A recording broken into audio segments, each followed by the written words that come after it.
Reçois. Receive. Reçois. Receive. Reçois. Receive. Reçois. Receive. Que l'ange te localise. That the angel locate.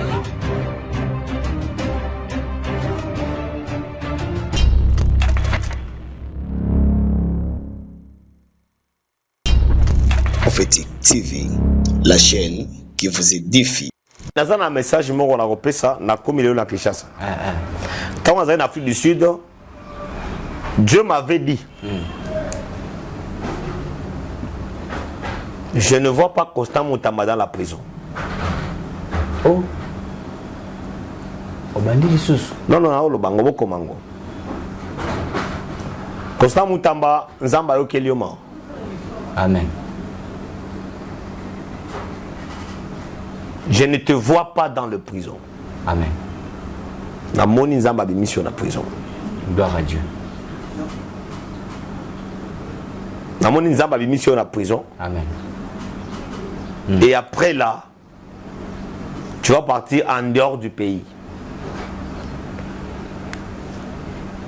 Écoutez, Dieu m'a dit, ce qui est arrivé à Constant Moutamba, c'est la volonté de Dieu.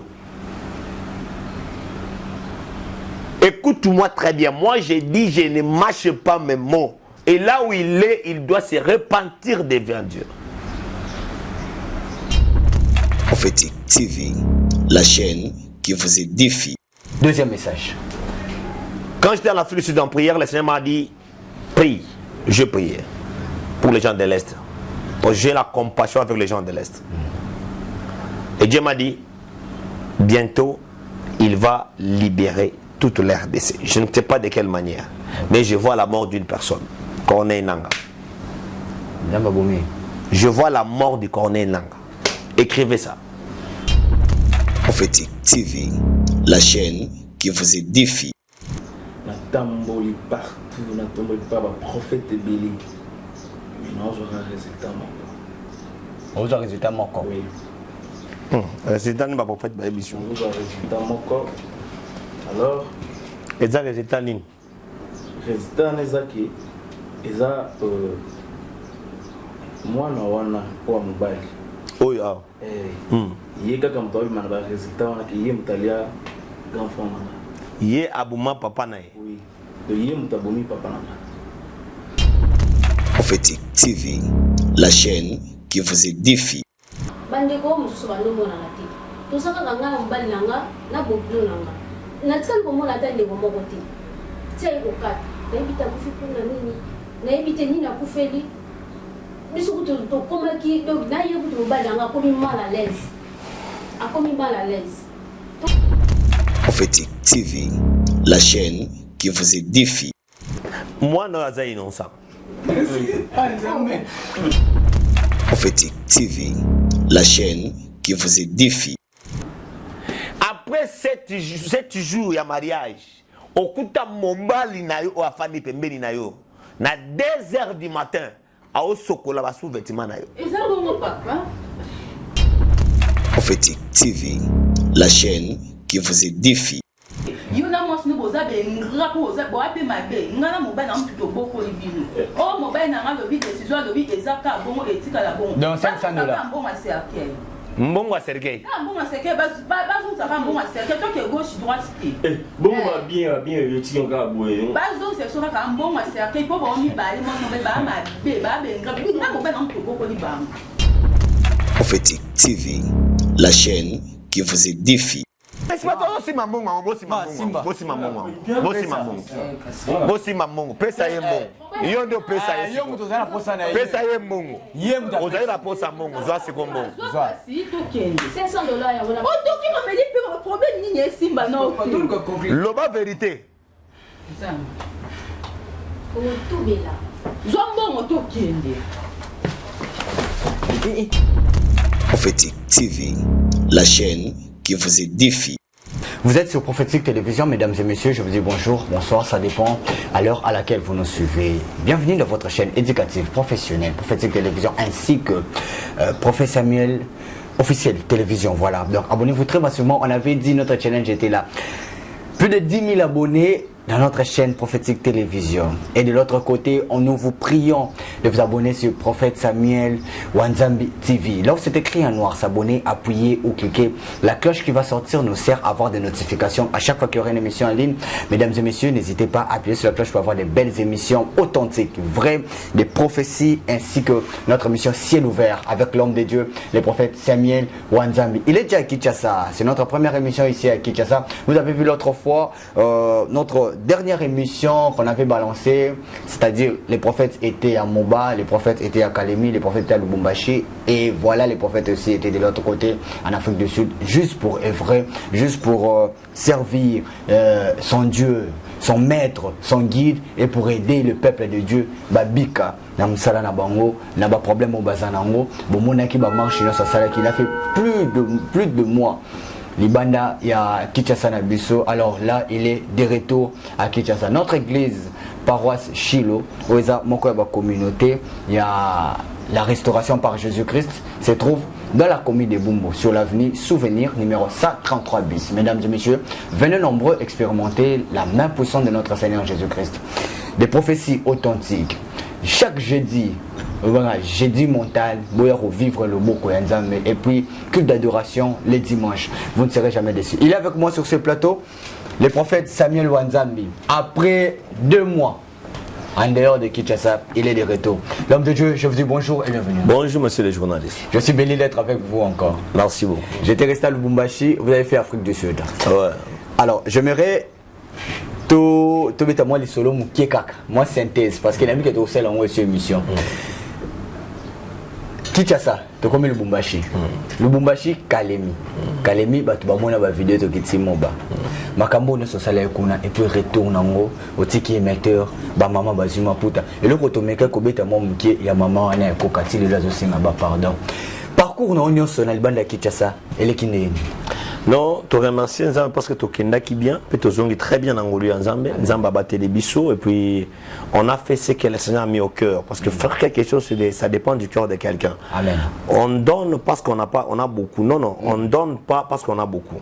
On donne parce que le cœur pousse à donner. Très bien. Donc mutape sakate parce que ça na biloko benda zo pesa. Non non, mutape saka parce que mutema de pesaka. Amen. Donc ce mutema ebeti o pesa o pesa. Ah oui. Ce mutema ebeti o te ata na millions comme on a ko pesa eza passe. Maintenant nous Dieu nous a fait un cœur de compassion, d'aider les gens, du social avec les gens. Tu vois un peu ça. Tokenda na moba, toke ko sunga ba veuve plus boni ba image, to sunga ba veuve na moba et puis to sungi ba orphelin na moba, to sungi to a planté radio Tanganyika FM pona batu ya moba, ba veuve ya moba et sunga bango bomonaki déjà et puis on a rentré. Je rentrais un peu plus vite possible parce que Nazaré a une mission avec mon apôtre que je salue en passant, l'apôtre Moïse Kassongo, en Afrique du Sud. Et Dieu a fait ce qu'elle a fait. Et aujourd'hui, je suis revenu. On rappelle que Brazza ou Tokokai. Non, on a commencé à Brazza par rapport, il y a ma caméra, transport, mais on est venu. Dieu nous a gardés. Nous disons merci au Seigneur. Namoba, au Pessa qui prophétie l'homme de Dieu. Il y aura 2 personnes. Il y a l'institution Minene. Donc, après l'institution de chef de l'État, il y a l'Assemblée nationale et le Sénat. J'aimerais ensemble avec vous, parce que moi j'avais eu à analyser ça, de suivre cette émission. Prophète Osalara, Fandara fauteuil rouge, je me rappelle de Zaina Moba. Suivant ensemble là où l'homme de Dieu parlait des présidents et l'Assemblée nationale, bureau et l'Assemblée nationale et puis il y a Sénat. Na poison et aux alépaya papa na so constant tamba mais karolia bloko yate ba nyonso wana et comme réalité. Suivons d'abord l'extrait là où l'homme de Dieu parlait de ça et puis on va vous rappeler la date parce qu'il faut bocher la mission date wana jour et monsieur Kotaki. Ils a la théo non ba montaki ba salaki bo. Mettons-nous la date, on va se traiter juste après. Nation ya Congo, le prophète que Dieu vient vous donner c'est moi. Na oloba moni entrée. Il y a infiltré la côté à Zambie. Ba ko menacer Katanga parce que côté à ouvrir ba l'unité. Ba regarde la côté. Bolanda très bien, ainsi dit l'Éternel. Amen. Et puis la deuxième des choses, na ye komona vision on a la moni que Dieu protège Mutamba. Bondi maté bondi matebo pesa muta mama ito bilu wa rolie sika yuti boyebite kufanzala la prison esika oza namoni empoisonnement direct namoni ba memie na aéroport à urgence accueilli ba traitement kuna kufi azongite namoni empoisonnement zamba batela ye parce que ça na étoile la munene zamba batela ye. La deuxième des choses namoni bazo bimisa deux personnalités makasi namoni yango namoni l'Assemblée pour nationale mutu moko makasi balongoli pe na Sénat mutu moko makasi balongoli. Dieu me dit c'est la volonté de Dieu. Soki batu wana mibale na Sénat na Assemblée abimi c'est une porte ya suka ya bitumba na Congo. Et puis deuxième des choses, je suis en train de voir nanga koti na prison. Bakangi na prison. Et si kaza aboyanga andimanga na moni batio na prison. Na iba proposition na ozo senga la gouvernement na yebi yango te. Mais na moni okoti prison. Wow. Et il faut subir ça.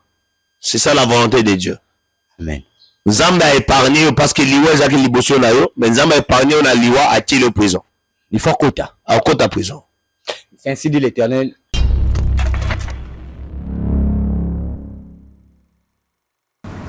Voilà, les retours sur ce plateau, ainsi dit l'Éternel. Les prophètes avaient raison. Non, vous savez, on connaît un grand prophète. Ce n'est pas parce qu'il prophétise. On connaît un grand prophète par les accomplissements de ses prophéties. Amen. Bah prophète basé est belé na YouTube. Tobimisi bana est belé na YouTube. Mais on reconnaît des grands prophètes quand ils prophétisent et ça s'accomplit. J'étais à Moba. J'ai dit non, na moni. Et ce qui dit, c'est oh y'a mis ces ensemble. Il y a Sénat Zobima. Bon. Je vous dis, Azobima, si nazo lobaza prophétie, botiangoana. Azobima, avant que ces mois finissent, pétition à Jérusalem. Bon. C'est la volonté de Dieu. Je vous avais dit encore les ministres de la jeunesse sera sali. Oui, oui. À cause d'aller humilier na Congo. Bien avant j'avais dit. Vous comprenez? Je vous avais dit le ministre ici, le ministre de la justice, le fait ministre de la justice quoi, l'ex quoi disons. Constant Mouta. Aliabi, là on peut essayer poison, bah image wana. Azama de. Oui oui. C'est pour dire qu'on reconnaît un grand prophète quand il prophétise. Voilà. Et ça se réalise. Amen. Quand il prophétise et ça se réalise, c'est quand on reconnaît un grand prophète. J'ai dit merci au Seigneur parce qu'à chaque fois il me parle des choses. Il réalise. Moi je connais déjà que ça va se réaliser parce que ça ne vient pas de moi mon monsieur le journaliste. Ça vient de Dieu. Wow. Voilà, Tobaki, Togolobe, Mungana, na Zongi Kalemi, na Lobeliango. Problème avec connexion, tout le monde émission. Je pense que Borolandango, comment j'expliquais, mais papa, Nini les Kina Food du Sud. Ah, mais même si on va imaginer. Yango, on a imaginer ça. Bon. Dieu s'est manifesté. Vous savez, une photo, il y a moi, Namoura Mouki. Voilà qui s'en va, oh, illustrer ta photo, kaka. Obesema ya fire. Mwana wana aliakate. Depuis à Botama. Moi je suis parti accompagner mon père spirituel. Oui. L'apôtre Moïse Kasson. Et c'est lui qui m'a donné dit viens, tu vas travailler. C'est veste noire. Et ça vous toujours à PMT. Ngala olataki veste noire ya bangelingeli. Photo ya mona monaki. Ce jour-là Dieu s'est vous savez hein, j'aime Dieu. Quand tu as Dieu partout là où tu iras. Moi d'abord prophète Mosusu awa na ba réseaux sociaux ba ko prophétiser. Ba to abeti maboko. Mais bibi ça y est quand na mboka wana. Mais ma ebisika Mosusu. Ezaka ko kamisa. Même na ba prophète Mosusu ako prophétiser na téléphone boye. Na bimisela mutu. Na bimisela mutu wana boye aloba. La prof nakolo bate. Tout tika kawana. Moi là non liaté. Abane ko liaté, tout ça les services alliés sur place. Wow. Baki ba PC biloko mwana allié lokola gourmand. C'est légal liaté allié lokola gourmand. Voilà, merci beaucoup. Je rappelle, on est avec l'homme de Dieu, le prophète Samuel Wanzambi, qui est avec nous ici à Kinshasa. Il était en Afrique du Sud. Les images que vous voyez, on vous balance juste quelques photos. Quand il prêchait, quand les gens venaient, maintenant, là-bas, miracle, tout, photo, je pense que demain, on peut avoir des vidéos. Les vidéos sont là. Voilà, on va vous montrer. Mais, comme mon message dans l'émission d'Ambisso, on a vu plus de 50 à 100 appels. Oh, bah, tu vas aller en consultation. Mais dans un message, je me rappelle ça, na comme il est na Kinshasa. Quand on est en Afrique du Sud, Dieu m'avait dit, je ne vois pas Constant Moutamba dans la prison. Oh. Obandi Lissus. Non, le bango boko mango. Constant Moutamba, Nzamba yo kelioma. Amen. Je ne te vois pas dans le prison. Amen. Na moni Nzamba bi mission na prison. Gloire à Dieu. Na moni Nzamba bi mission na prison. Amen. Et après là, tu vas partir en dehors du pays. Écoutez, Dieu m'a dit, ce qui est arrivé à Constant Moutamba, c'est la volonté de Dieu. Écoute-moi très bien. Moi, j'ai dit, je ne mâche pas mes mots. Et là où il est, il doit se repentir devant Dieu. Et je vous dis ça. Les réseaux sociaux pour oh Constant Nzamba obi boye ayebi yo Nzamba ayebi Constant Moutamba ne refuse pas, tu pries le Seigneur, tu as organisé les choses pour prier le Seigneur, mais Dieu avait un problème avec toi parce que tu as touché son église. Ah oui. C'était une punition. Ça, c'est la volonté de Dieu. Ok. Dieu a vu ce qui était dans la théorie de Constant Moutamba. Si ça allait se réaliser, ça allait devenir l'antichrist. Ok. Et c'est Dieu qui a arrêté ça. Amen. Et c'est Dieu qui permet à Bimisa parce que Azana vision ya munene na mbogo. Mais à se repentir. Mais à se repentir. Gloire à Dieu. C'est ça la prophétie. Je pense que place Souana Ndebomoni en Otorokata. En tout cas, on a bataille qui dans la place Souana. C'est un message très important. C'est un signe de l'Éternel. On ne peut pas commenter. La deuxième des choses. Deuxième message. Quand j'étais en Afrique du Sud en prière, le Seigneur m'a dit, prie. Je priais pour les gens de l'Est. J'ai la compassion avec les gens de l'Est. Et Dieu m'a dit, bientôt, il va libérer toute l'RDC. Je ne sais pas de quelle manière, mais je vois la mort d'une personne, Corneille Nanga. Je vois la mort de Corneille Nanga. Écrivez ça. On va se mettre encore sur le plateau et vous me direz. Je vois la mort de Corneille Nanga. Non, non. Je vois la mort de Corneille Nanga. Wow. Je vois la mort du Corneille Nanga et je vois la mort d'une autorité gouvernementale. Il y a Bissot. On ne va pas commenter, c'est ainsi dit l'Éternel. Moi, je vais commenter les aides. En tout cas, ceux qui n'ont pas commenté, ils auront un message. Maintenant, c'est ainsi dit l'Éternel au commenté. Ce que je dis, le cas Moussel Nanzambe. Après cette orientation, ceux qui nous repoussent à mon col, ceux qui peuvent vous aller à bon kufa, pour ne pas Nzambete, à cause de la yongolo. Mais ceux qui peuvent nous le tika et bon on a zo bomaye à Rosanne le conseil là pour il y a un instrument Nzamba sala pour biso dobika. En tout cas, les un message au cola PC. Constant Moutamba, problème là yango les cas parce que Simbaki monté ma Nzambe église naï. Voilà. Papa, j'ai plus de 100 appels, il y a Batou, au Bali Ngaba, les canaux consultation. J'ai juste une famille. Ah, vous avez une famille? Famille Moko. Et ça, Bayaki. Ok. Donc, le lot vraiment suivons ensemble notre transition, ou soit une publicité de notre professeur Samuel Wanzam ou de notre chaîne Prophétique Télévision. Il est temps pour nous de faire entrer nos invités et on va se retrouver tout juste après.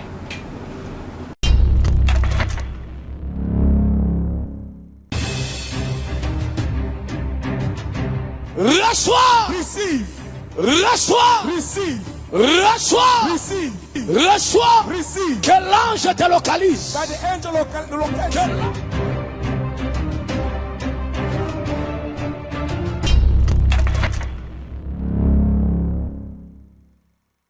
Voilà, le retour sur ce plateau. Merci à la grande équipe de notre chaîne Prophétique Télévision ainsi que Prophète Samuel Wanzambi TV. Donc merci à Becker, merci à Vieux-Jacques, merci à James derrière nos caméras ainsi qu'à la réalisation. Ils sont avec nous ici, nos invités. Bateau Bayako Luka Papa. Bango eza famille à 5 personnes. Alors, babenga inga depuis. Nase bango lelo nde tozala nayo, nde tokutana. Ah, mukolo nani? Ah, bonjour papa. Bonjour. Comment là? Comment on a Glody mon passe? Glody. Oui. Ah, ok. Opesiko. Mbote maman. Comment là? Moleka. Belle-Vie. Oui. Ah, Belle-Vie Moleka. Ah, ok. Oui. Léo, bonjour. Bonjour. Comment là? Vous êtes artiste? Naza artiste. Ah, Et comment mon là? appartient à ceux qui ont bien maturé. Comme on a Anthony Andako. Ah. Mon théâtre a bien un peu artiste. Ah, oui, ça la théâtre. Ça la théâtre. Ah, ok. Merci. Bonjour, Miko. Bonjour. Micro. Comment là? Bonjour. Chris Sola. Chris. Famille Wemby toujours. Ah, ok. D'accord. Bonjour, maman. Bonjour, papa. Comment là? Comment on a Blandine Malonga? Blandine. Oui. Ah, ok. Bon. Obino Koye. Papa Leki. Papa Leki. Vous avez notre famille, non? Ah oui, famille. Vous avez le prophète. Ah oui. Voilà. Papa. Bonjour papa, comment on a comment on a Glody mon passé? Glody mon passé. Qui pour le Kanga? Makassi. Ok. Est-ce qu'il y a un problème qui peut vous aider? Oui, il y a un problème grave. Aujourd'hui, la famille nanga. Vraiment, j'en ai marre voir même. Donc, baliwa moko aujourd'hui la famille nanga nazo comprendre nzele botade. Donc, tobotami ça tout. Les garçons, na mwana mwasi moko. Tinde tolo babwe mwasi wana akuma kizengi. Grand frère nanga toto kunda eka kala minutawa donc ba samedi passé ga ozolika. Donc makambo ozolika na famille nanga vraiment nazozi battre sur les autres. Na tamboli partout, na tamboli pas ba prophète belé. Mais non, on aura résultat moko. Vous avez résultat moko? Oui. Résultat ni ba prophète belé. Nazo résultat moko. Alors, et ça résultat ni résultat nezaki eza mwana wana wa mobali oya ye kaka moto abima na ba résultat wana ke ye mutalia grand frère nanga ye abuma papa na oui donc ye mutabomi papa nanga.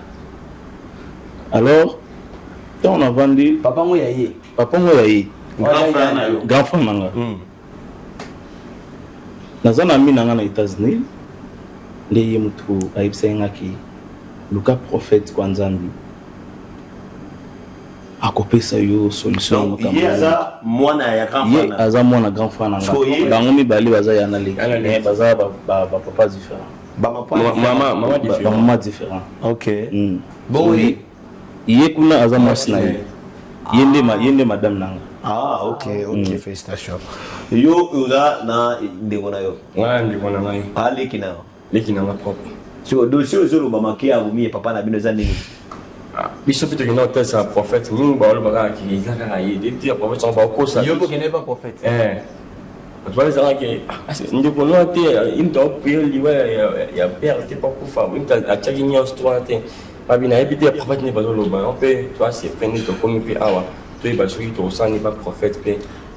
Pour moi ils ont le côté parce que les temps ba lo même en tout cas zo bimezayi c'est que ça y est. D'où nini oyo koki kotia La zone du mapé, non, moi, le moyen qui nous bimba, ça te fait la tu es ah, tu es pas sûr que ça n'y yo ndenge ni papa na Papa, moi, je comprends papa. Papa, azaki malade, nga azaki libanda. Et papa, comme il grave, ndi na yekoya.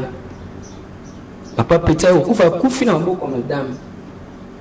Je comprends papa les jours en aïe à l'objet carbone. J'en fais un sous jour en aïe carbone. On a mon ensemble alors mon an. Tout le monde a papa n'a rien été.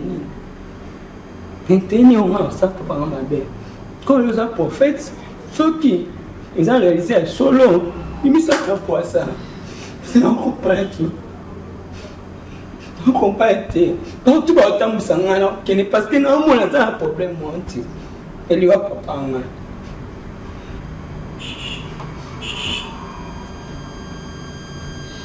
One, même sur le côté, on a oublié ça.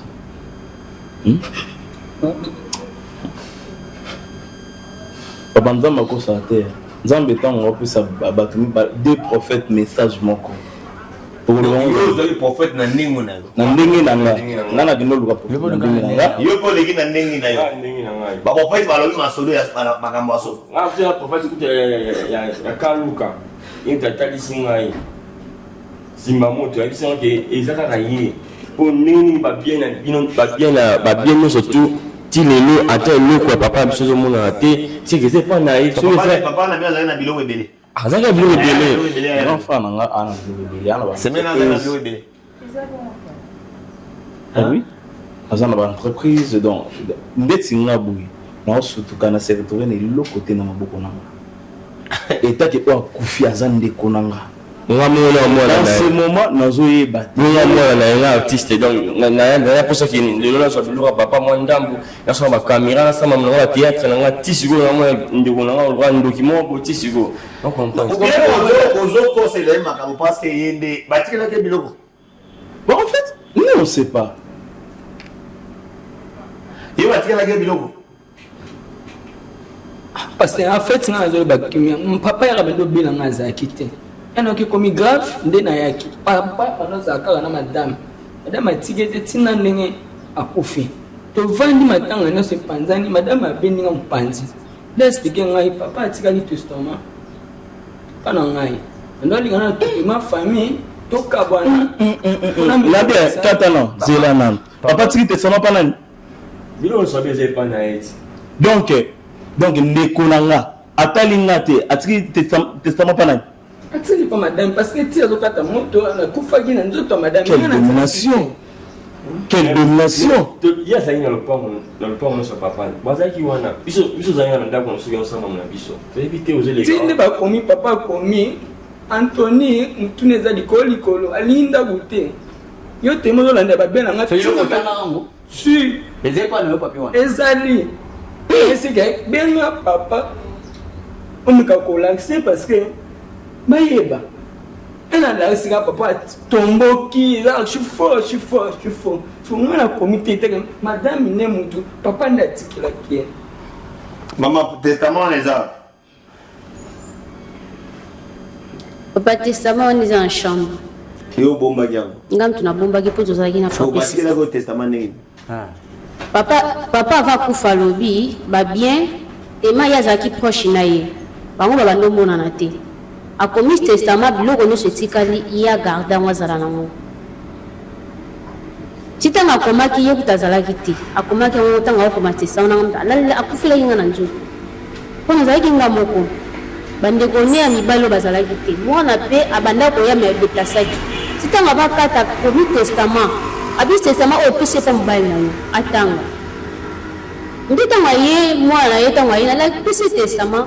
Atangi nga bitanga testament papa bino va kufata akomi ni pas jo atangi nga mwana compléter ba makamala ba famille ezate na pese testament etake eza makamala ba famille za ngai ya za mbali nanga be makamala famille wana bango etalinga ite mais na présenter que quand même testament là azolo ba ke mobile na bombe pa na lobi yango ndeni ako be mai ndini sitanga beli to sala ki biso 3 bande ko mususu ba no mona na te to saka nga na mbali nanga na boklo nanga natikali komona ata ndeko moko te tia ekokata nayebita akufi mpona nini nayebite nini akufeli biso kutu to komaki donc na yeku to badanga akomi mal à l'aise.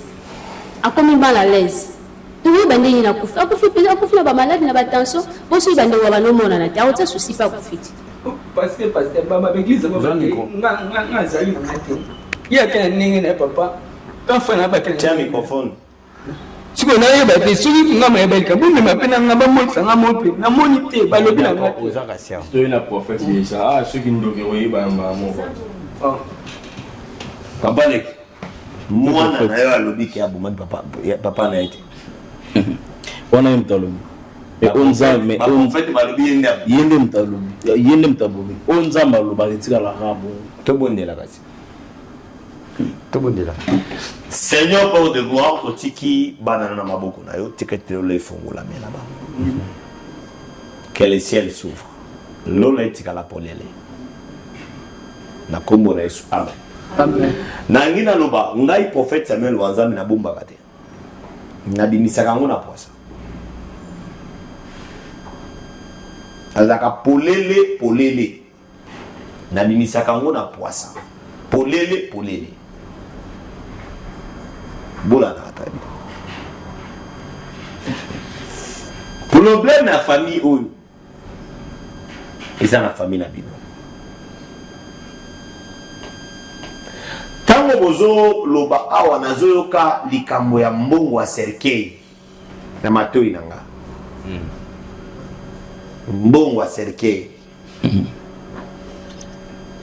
Daddy, mtalaba jango leja papa mtalaba jango. Abagi ni to ya bo asira pe mbongo ni serkei.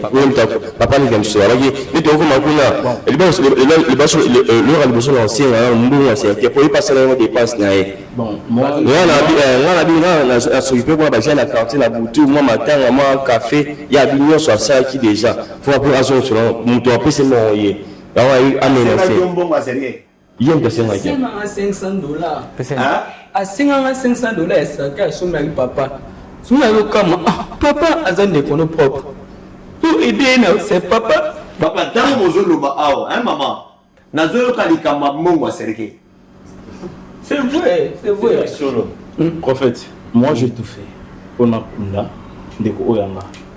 Na sala matanga nyonso banda na morgue banda wa petit bato ba yenga moko. Mais ngai na osenga ye kaka. Tellement ye ndolia di papa na ye. Nga na osenga ye kaka pesa nga ka mbongo cercueil. C'est $500. Azo c'est là na sengi te so da dépasse ni na yambaki bato na loi da corbière et tout non. Nga na osenga kaka $500 ka cercueil c'est tout. Ni eloko. Prophète esquisse. Sikonga engalo bangana za mwasi pana bango. Le temps wana papa banda kobela. Batikala ko mona na te. Ngamo na bando bunda na hôpital. Batikala ko mona na te mais eye ko arriver que papa kufi. Et comme ba ba cercueil. La Yom azali na hôpital yo futa kini. En fait, ezaka bon moi même miso le couteau bimisa na etali mututé. Yo na mos no boza be ngra po boza bo ape mabe. Ngana mo ba na mututo boko libino. O mo ba na nga lobi décision lobi ezaka bon etika la bon. Bazo saka bon a cercueil. Mbongo wa serkei. Ka mbongo cercueil bazo saka mbongo cercueil to ke gauche droite te. Bon ba bien yoti nga boye. Bazo se soka ka mbongo cercueil po ba mi ba le mo sambe ba ma be ba be ngra bi nga mo ba na mututo boko libango. Nga mo ba na mututo boko libango. To ke Est-ce que c'est normal pour toi au senga mbongo wa serkei? Serkei okundi yaya na yo. Oui, c'est normal. Oui, C'est normal. pardon. C'est normal. Natikeli nyonso azwa na yi. O yi azoluka tanto la. Osenga mbongo serkei wana eza pona ba bien no seza komone. Oui. En fait, il y a ça aussi dans moi c'est que nga bosa abisa nga biloko papa tiki nga lukata ba bilo na nga na sa ta mam na nga ya. Yo kanga sikoyo. Eza passe. Moi no aza innocent. Merci.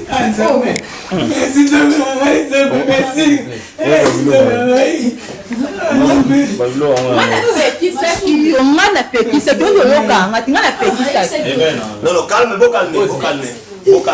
Non, calme. Papa yo kanga. Ngani Samuel wanza. Ye innocent. Garçon oyo aza innocent. Amen Jésus.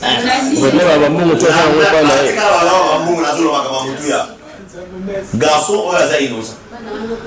akumaka papa na ye azana maman c'est bon maman yoka maman maman tala na ye non tala olingana fo vérité lelo Globa n'a prouvé que moi là innocent. Oui, pourquoi moi? Rappelle-toi, ça fait 3 ans. Oui. Ce qui n'a pas pissé des sous-sous, dans le chiffre prophétique. 3 plus 4, ça fait combien? 3 plus 4, 7. Ça fait 7 ans. 7, après 7 ans passés, voilà où tu recoutes à l'Ibala. Non, là, non. Parce que yo na l'Ibala, vous savez 7 ans à l'Ibala, non, pas. Et ça bon? Beaucoup d'akaté. Oui, et ça bon. Nous, on en parle.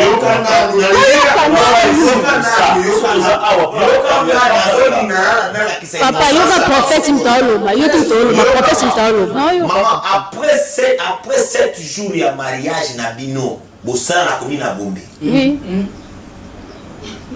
Muto abenira mariage na beza bourgmestre Michel. Et ça papa.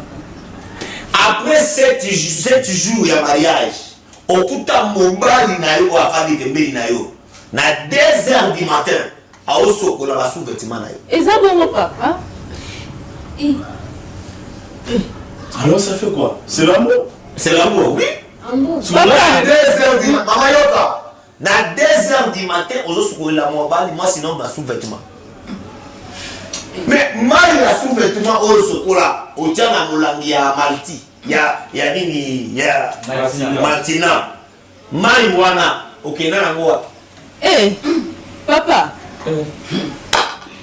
oyo lobi eza bonga kuti ekamusanga makasi ponga moni mutu namonaka ekamusanga na tuni oui na tuni yo mawana abema mai wana tuna mai wana kenda na ngo wapi so okenda na mai wana makompofi tolo beza venga mona yo okenda na solo ça laisse nisiko tena tunyo kaka mai wana kumeke oh ya solo ça solo papa ya solution mai wana na yede te première fois na mona prophète mobali na yo ndi azala base ya kuzanga kubota na yo mobali na yo ndi azala base ya liwa ya papa na yo yoka mwa mobali na azala base ya liboma ya eza été prophète oui eza vraiment na boya biso to apolikela biso solution comment toboto raison na mtapesa abana oui papa ndio ni mtapesa abana biso to eza mpaka biso bana yoka pour faire des arbres par exemple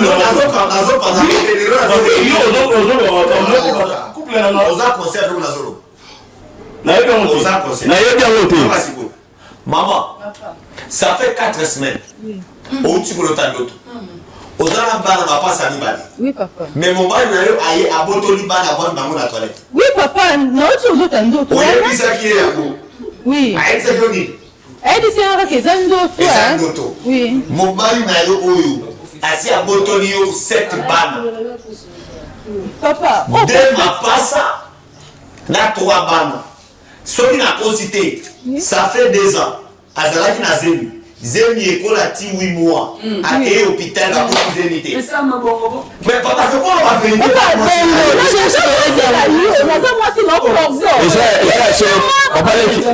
mwasi na ye abenganga na telefone azolela azolela singa moko na ye mwana aza esuti oui eza bongo na benga semeki na papa tuzala clair ake po tozwa solution eza mwasi na yo obombelanga lipanton ani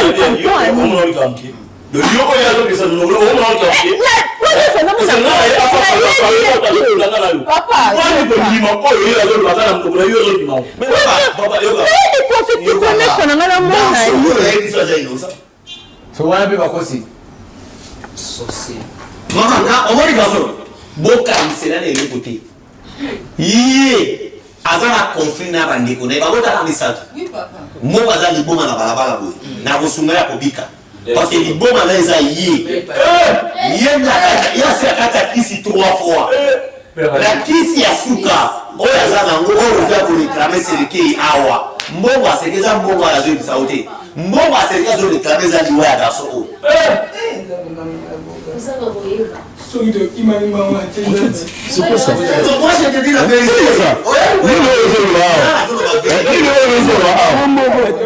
La vérité, maman, biloko nazo la vérité. Vérité na nazo sabino. Yo, oluka ya biso. Étoile ya mwasi abumaye. Mwasi na étoile ya makasi akufata ya bele liboma. Ya mibale. Wana bele liboma avant bala. Ezaki ndoki akabinda. Deuxième des choses, aluka aye koluka liwa. Ya na yi. Pona biloko ya na atikala nango ye a hérité yango. Deuxième, troisième des choses, tango akuti aye ko découvrir que biloko ataki na kombo ndeko ya mwana oyo. Nde akepa na kisi, ça fait 4 jours. On va dans un voyage. Akende côté ya ba Congo. Hein? Oui, prophète. Na côté ya ba Congo. Hein? Côté na Congo central. Akenda na Congo central après c'est ici. Ya ba sorcier. Oh. Kisi moko boye, kisi wana panda kilombana. Aya ko soko. Condition après ça qui est. Bon fanda kia. Condition après ça qui est ezaki acte doit mongo na maboko na ye. Serke wana ezali wana ye.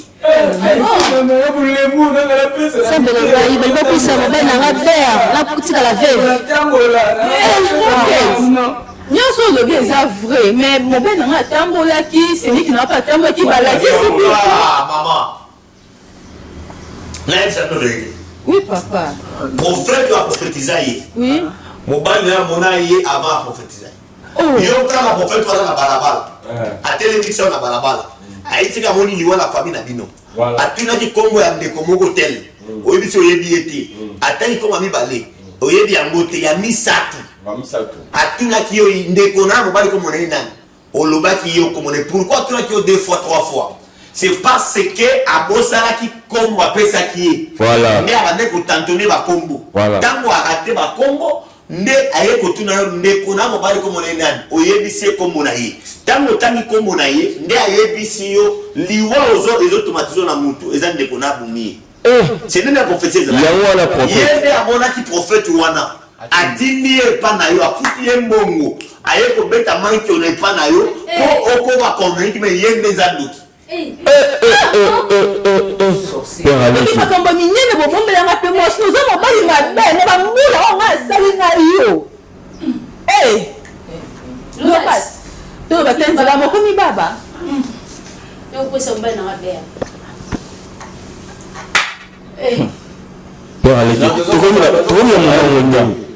ngana ondimango te oza na posa na pression $500 à servir. Na toute les questions, moi, il a payé $500 à servir. Pour la question, quand tu as les choses, il y a un mot. Je dis, il y a pas.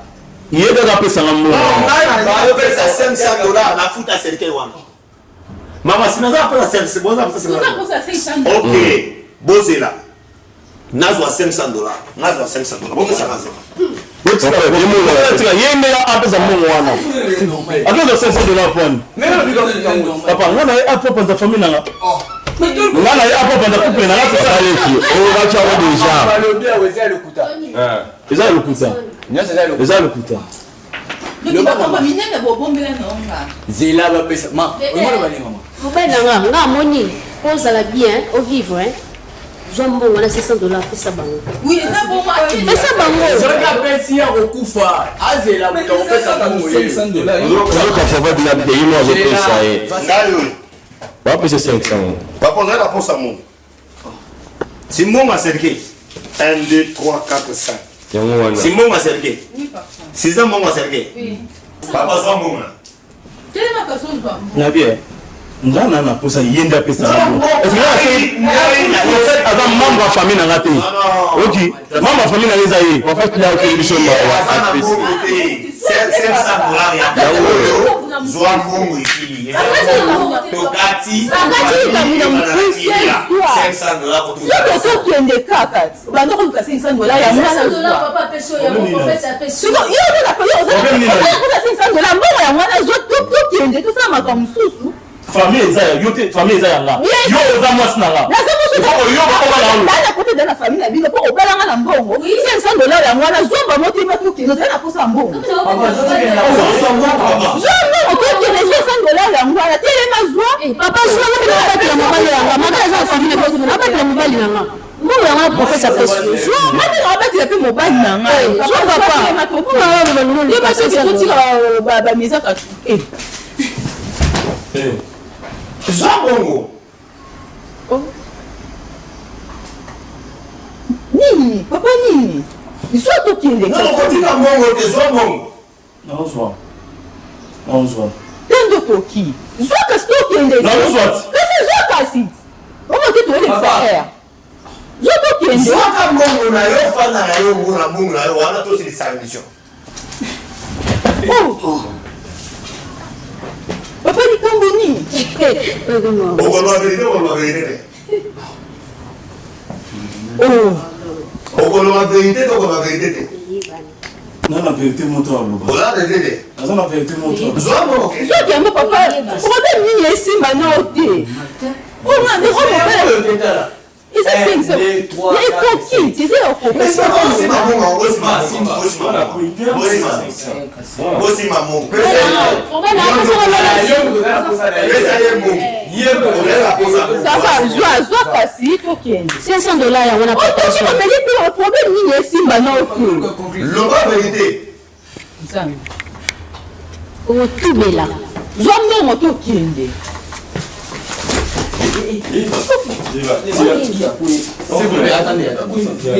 Tu es parti qui? Botika ye wana. Soka tubeli te kosimba te. Ekosimba te. Il faut atubela. otubela Papa eza likambo nini? Mobali na yo faut atubela. Papa otubela nde nini? Akotubela oyeba il faut atubela. Obika bangalo na ndako tokozala kibakanga mabota nozozela tubela lisusu ayebi likambo yokotubela aotubela papa aotubela afongoli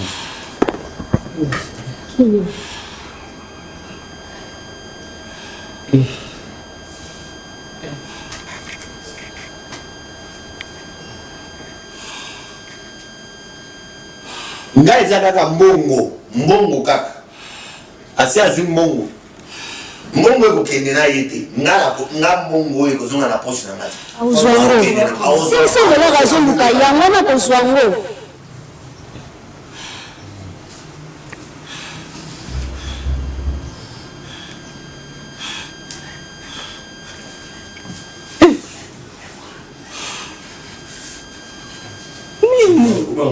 ozobanga nini zala kalme bazonga boye Nzamba lola. La tiko kimia te. Yuti la lesa mutuna na se. Tina kulesa mutuna na se. Yuti la kulesa mutuna na se.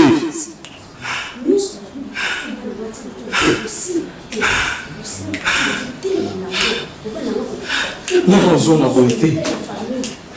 Nana bozonga boite. Nana bozonga boite. Yo nani?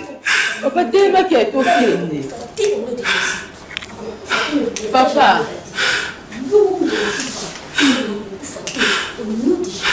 Toni ndiko na ko tsikolo nyonso. Poni ndiko na ko tsoni liboso ya ngai. Poni ndiko na ko tsona responsabilité ya nyonso.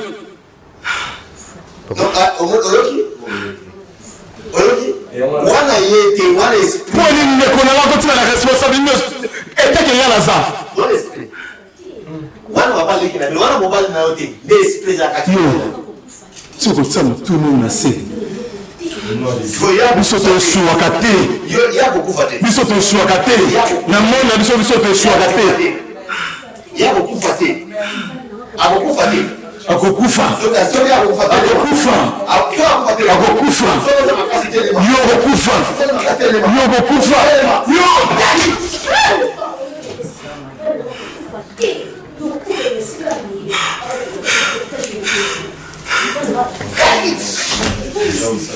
Yotalani.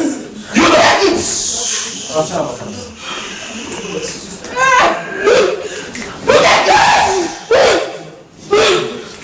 puissant de Jésus. Au nom puissant de Jésus. Au nom puissant de Jésus. Pour vous libérer. Pour vous vivre. Pour vous vivre. Pour vous vivre. Pour vous vivre. Pour qu'on libère les autres. Pour qu'on libère les autres. Pour qu'on libère les autres. Pour qu'on libère les autres. Pour qu'on libère les autres. Jesus name. Jesus name. Jesus name. Jesus name. In Jesus name. Tombo na Yesu Kristo. Na tombo na Yesu Kristo. Na tombo na Yesu Kristo. Matela kushata. Maïna Basoka Yarasanta. Au nom puissant de Jésus. Zamba Fongo.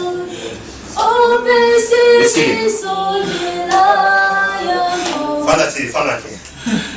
Merci Seigneur. Fanati.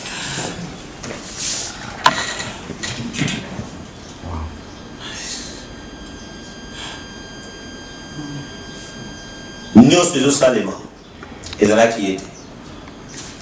Na vie. Kozala kana mutema ya haine.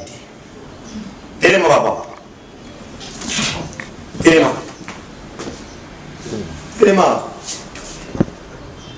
Telema kaka ezali kamote telema papa. Telema nzamba sungiyo. Telema nzamba sungiyo. Telema fanda. Mama mobile na yo. Telema.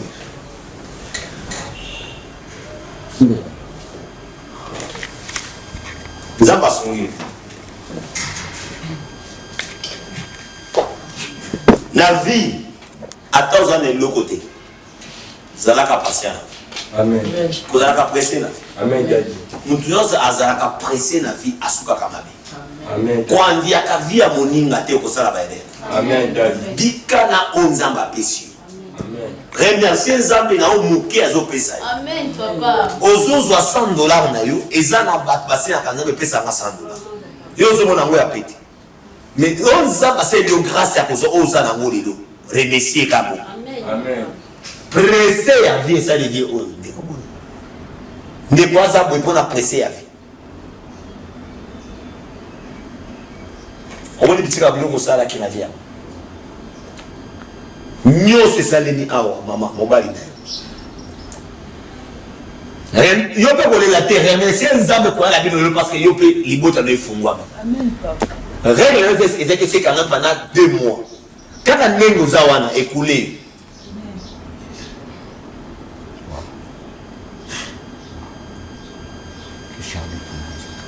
Afungwami akobota mapasa. Amen papa. Akobota mapasa. Siko asali nyonso pona intérêt biloko. Famille eza malamu, famille eza mabe. Na vie linga koyeba na lobi kaka na ye. Aza papa leki na bino. A démon na bino te. A monguna na bino te. Mais il y a un esprit qui était dans lui et qui a créé tout ça. Amen. Nzamba yana ki bino awa pona ko partager bino te. Mais pona ko pesa bino solution en suba na ko pesa bino. Amen. Na lingite mutu akobima awa na haine na mutema na ye. Il n'y a pas la grande chose dans la vie comme le pardon. Bolingisa ye. Aza papa leki. Ah papa leki na bino. Merci. Bolingisa ye. Maman, lingisa pe mobali. Papa fukama. Papa fuka. Mama yoko yo fukama. Papa chou. Fukama wana. Fukama. Ogosia sur $500. Bo fukama. Pesa micro. Eloko moko kosala. Mama oyoki. Yaki papa. Boza wana bozozanga na mbongo kolia. Amen papa. Parce que bo batikelaki bino testament mais boyebi mbongo eza wapi pesa kopia. Mais kende na chambre papa na yo. Na coin ya droite. Okoti na porte ya chambre, coin ya droite. Eza na mesa wana. Tibula na se ya mesa wana na coin ya mesa. Tibula wana na ndako. Buka beto wana. Eza na kopo ya nido ya boye. eza na mbongo eza 28 millions de francs na 7 000 dollars. Bimisa mbongo tiango na mesa, bimisa mikanda nyonso tiango na mesa ba parcelle. Tika chaque mutu la famille na bino azwa eloko, même ndeko na yokabola eloko na ndeko na bino ya mwasi azaka na njili bopesa pe par na ye, papa leso pe akosenga bopesa pe par na ye. Chaque mutu azwa eloko, boza na kipidité te, biloko ya mowei ezalaka mutu moko te. Zambe na pamboli libota ko limbisa papa limbisa mutu nyonso za bisio lole fongola mela bino na kombo na Yesu, amen. Zamba pambola papa, que le Seigneur Dieu vous bénisse. Dimanche il y a une église, Zamba pambola fana mama bo fana voilà fana wa frère Zamba pambola bino nyonso bola ninga o zambongo na ngana so Mais va pesa fana ba opesa yo kanse le pamba jamais. non les dépenses la pamba opesa ofrande. Ah ok. Si moi la moni mbongo Ouais. Ah 28 millions là c'est la moni mbongo 10 millions na ngai na kati Zamba pambola bouti kolandanga de partout où vous me suivez. Que le Seigneur Dieu vous bénisse. C'est qui émission yanga ya Liboso na Kinshasa. Je vous invite les dimanches à l'église. Mon adresse c'est Boumwa, venez souvenir, numéro 133 bis. Venez-y nombreux, vive la gloire du Seigneur et vous serez tellement infiniment bénis avec cet bon moment de prière ce dimanche le 6 avril. le 5 octobre. Le 5 octobre 2025. Benganga, le Guyana adresse la Boumba Bene Souvenir. Direction entre Tamak et 24, tu viens là. Enfin, le 5 octobre, c'est l'anniversaire. Ah, ok. Ok. Crème Mokolia, nous avons bébé. Que le Seigneur vous bénisse, vous serez tellement infiniment bénis. Mon numéro est le plus 243 81 26 20 680. Plus 243 81 26 20 680. Et le plus 33 74 59 67 684 33 74 59 67 684, c'est notre numéro et vous serez tellement infiniment bénis. Que le Seigneur Dieu vous bénisse. Shalom. Merci beaucoup l'homme de Dieu, on est béni d'être avec vous et ces grands moments où les Kisinabiso, en tout cas, on a eu des chairs de poule, il y a au moins la Biokaboué, famille en moi ils ont réuni. Non, on est Missana. Que Dieu vous bénisse. Voilà, merci. Que Dieu vous bénisse, que Dieu vous bénisse, voilà. Que Dieu vous bénisse. Merci, vraiment. C'est votre mère, c'est votre responsable. Zamba Pambolabino, vous êtes une famille. Voilà. Voilà, notre numéro c'est affiché de l'autre côté. Si vous ne voyez pas, appelez-nous, on va vous orienter chez l'homme de Dieu, le prophète Samuel Wanzambi. C'est plus 243 963 58 56. Merci beaucoup, au revoir.